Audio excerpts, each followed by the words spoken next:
many here have a secret bin filled with chocolate? I'll admit it, I keep mine in the kitchen because it's the center of the house and therefore affords easy access. I began to wonder what makes me keep chocolate in the first place. I want to take care of my precious nieces and nephew, and my sister-in-law told me that there will be more than one occasion where I will need to make it through the day, and then showed me where she kept her box of chocolate filled.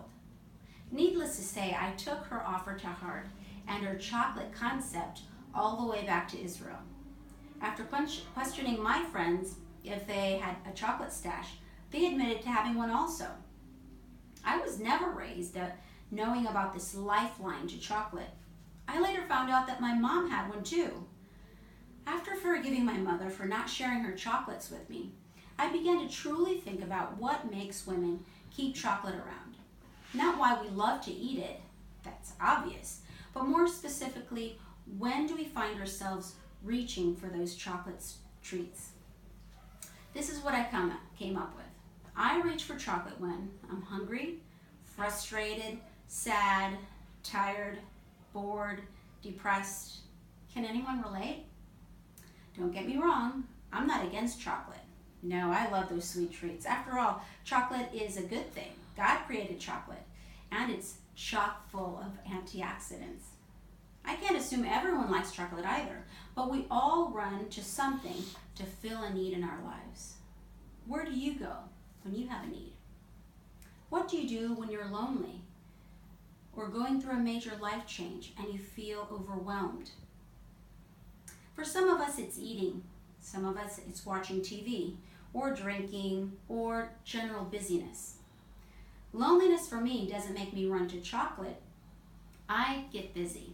My house is never as clean or as organized as when my husband Dan is away on long trips. That's when projects get done. That's when the furniture gets rearranged.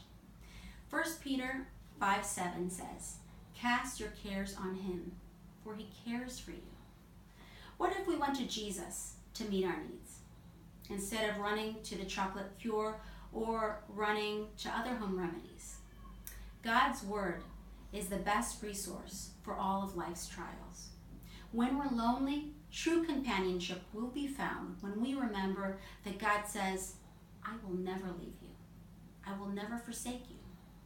When facing fear, we can find peace when we hear that God has not given us a spirit of fear, but of power and of love and of a sound mind. When we feel overwhelmed with no help in sight, hearing God say to us, "I am the Lord your God, who upholds your right hand, who says to you, 'Do not fear, I will help you.'" The psalmist encourages us with these words, "I would have despaired unless I would have believed to see the goodness of the Lord in the land of the living." Wait for the Lord. Be strong and let your heart take courage. Yes, wait in the Lord.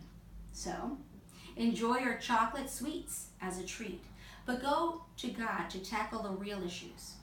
He won't leave you empty, but he will meet all your needs.